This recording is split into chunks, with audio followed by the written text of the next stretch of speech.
गणेश जी का नाम लेकर हम शिव पुराण प्रारंभ करते हैं। हे शंकर भगवान, हे माता पार्वती, हम जो भी शिव पुराण सुन रहे हैं, हमारी सब मनोकामना पूरी करना, हमारी रक्षा करना, हम सब आपकी शरण में हैं। शिव पुराण में श्री रुद्र संहिता के पंचम खंड में 19वां अध्याय प्रारंभ करते हैं। दूत संवाद। व्यास जी बोले, हे सनत कुमार जी, जब देवर्षि नारद इस प्रकार दैत्यराज जलंधर को देवी पार्वती की सुंदरता और भगवान शिव के परम ऐश्वर्य और समृद्धि के बारे में बता आए, तब वहाँ क्या हुआ? दैत्यराज ने क्या किया? व्यास जी के ऐसे प्रश्न सुनकर सनत कुमार जी बोले, हे महामुनि, नारद जी के वहाँ से चले जाने पर असुर राज जलंधर ने अपने राहु नामक दूत को बुलाया और उसे भगवान शिव के निवास स्थान कैलाश पर्वत पर जाने की आज्ञा दी। जलंधर ने कहा, राहु उस पर्वत पर एक योगी रहता है। उस जटाधारी योगी की पत्नी सर्वांग सुंदरी है। तुम्हें मेरे लिए उसकी पत्नी को लाना है। अपने स्वामी जलंधर की आज्ञा पाकर वह दूत भगवान शिव के स्थान कैलाश पर्वत पर गया। वहाँ नंदी ने उस राहु नामक दूत को अंदर जाने से रोका, परंतु वह सीधा अंदर चला गया।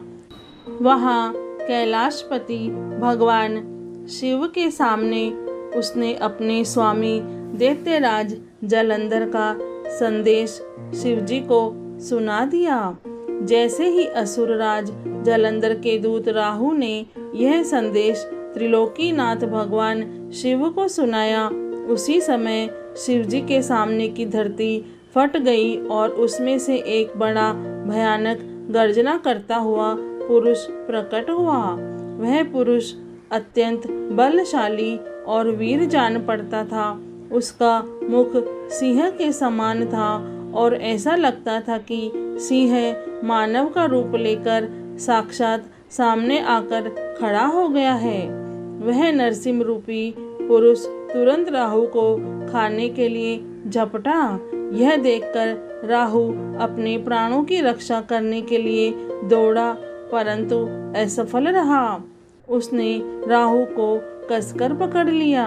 जब राहु ने देखा कि अब बचने का कोई रास्ता नहीं बचा है, तब राहु भगवान शिव से यह प्रार्थना करने लगा कि वे उसके प्राणों की रक्षा करें।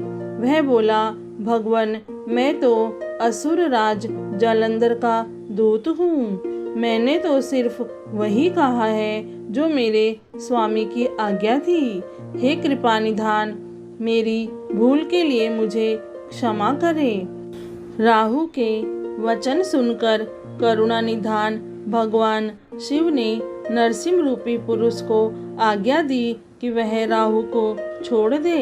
अपने प्रभु की आज्ञा पाकर उसने राहु को छोड़ दिया। जब उसने राहु को छोड़ दिया, तब वह शिवजी से बोला कि भगवान, आपकी आज्ञा मानकर मैंने इस दुष्ट को छोड़ दिया है, परंतु हे प्रभु, मैं बहुत भूखा हूँ। अब मैं क्या करूँ? क्या खाकर अपनी भूख शांत करूँ? तब भगवान शिव ने उससे कहा कि अपने हाथ पैरों के मांस को खाकर अपनी भूख शांत करो। शिवजी की आज्ञा को शिरोधार्य कर उसने अपने हाथों और पैरों का मांस खा लिया। अब सिर्फ उसका सिर ही बचा था। यह देखकर भगवान शिव उस पर प्रसन्न हो गए और बोले, तुमने मेरी आज्ञा का पालन करके मुझे प्रसन्न किया है। तुम वाकई मेरे प्रिय हो। आज से तुम मेरे भक्तों द्वारा भी पूज्य होंगे। जो भी मनुष्य मेरी पूजा करेगा वह तुम्हारी भी आराधना अवश्य करेगा। जो तुम्हारी पूजा नहीं करेगा उस भक्त पर मेरी कृपा दृष्टि नहीं होगी। उस दिन से वह कैलाश पर्वत पर भगवान शिव का प्रिय गण बनकर रहने लगा और संसार में स्वकीर्ति मुख के नाम से प्रसिद्ध हुआ। शिव पुराण में श्री रुद्र संहिता के पंचम खंड में 19वां अध्याय पूर्ण हुआ। हे भोलेनाथ, हे माता पार्वती, आप दोनों को कोटि कोटि प्रणाम और कोटि कोटि धन्यवाद। जय भोलेनाथ।